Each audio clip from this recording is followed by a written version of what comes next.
دنیا بھر میں آج جان ہتھیلی پر رکھ کر آگ سے لڑنے والے فائر فائٹرز کا عالمی دن منایا جا رہا ہے۔ اس موقع پر پشاور کے ایمرجنسی ریسکیو سروس 1122 کے صوبائی ہیڈ کوارٹر میں بھی فائر فائٹرز کا عالمی دن منایا گیا، جس کا مقصد آگ بجھانے والے اہلکاروں کی خدمات کو خراج تحسین پیش کرنا تھا۔ فائر فائٹرز کے عالمی دن کے موقع پر پشاور میں ریسکیو 1122 کے ہیڈ کوارٹر میں آگ بجھانے والے آلات کی نمائش کا انعقاد کیا گیا، جس میں ریسکیو سرگرمیوں میں استعمال ہونے والے مختلف قسم کے جدید آلات رکھے گئے۔ عالمی دن منانے کا مقصد آگ بجھانے والے اہلکاروں کی خدمات کو خراج تحسین پیش کرنا اور ان کے ساتھ یکجہتی کا اظہار کرنا ہے۔ اس موقع پر انتظامیہ نے بتایا، فائر فائٹر کے حوالے سے ہم یہ کہیں گے کہ فائر فائٹر کا عالمی دن بڑے جوش و جذبے سے منانا چاہیے، کیونکہ اس کو خراج تحسین پیش کرنا چاہیے، کیونکہ یہ اپنے جان و مال کی حفاظت کیے بغیر یہ وہاں پہ جاتے ہیں اور لوگوں کے مال اور جو ہے نا وہاں پہ وکٹم جو ہے وہ بھی بچاتے ہیں، ریسکیو کرتے ہیں، اور جو ہے نا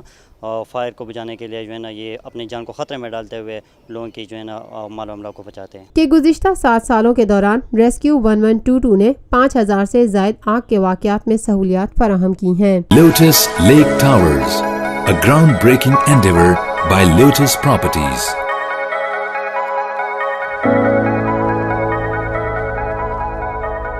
ملکی، بین الاقوامی، سماجی، سیاسی، تجارتی، ثقافتی،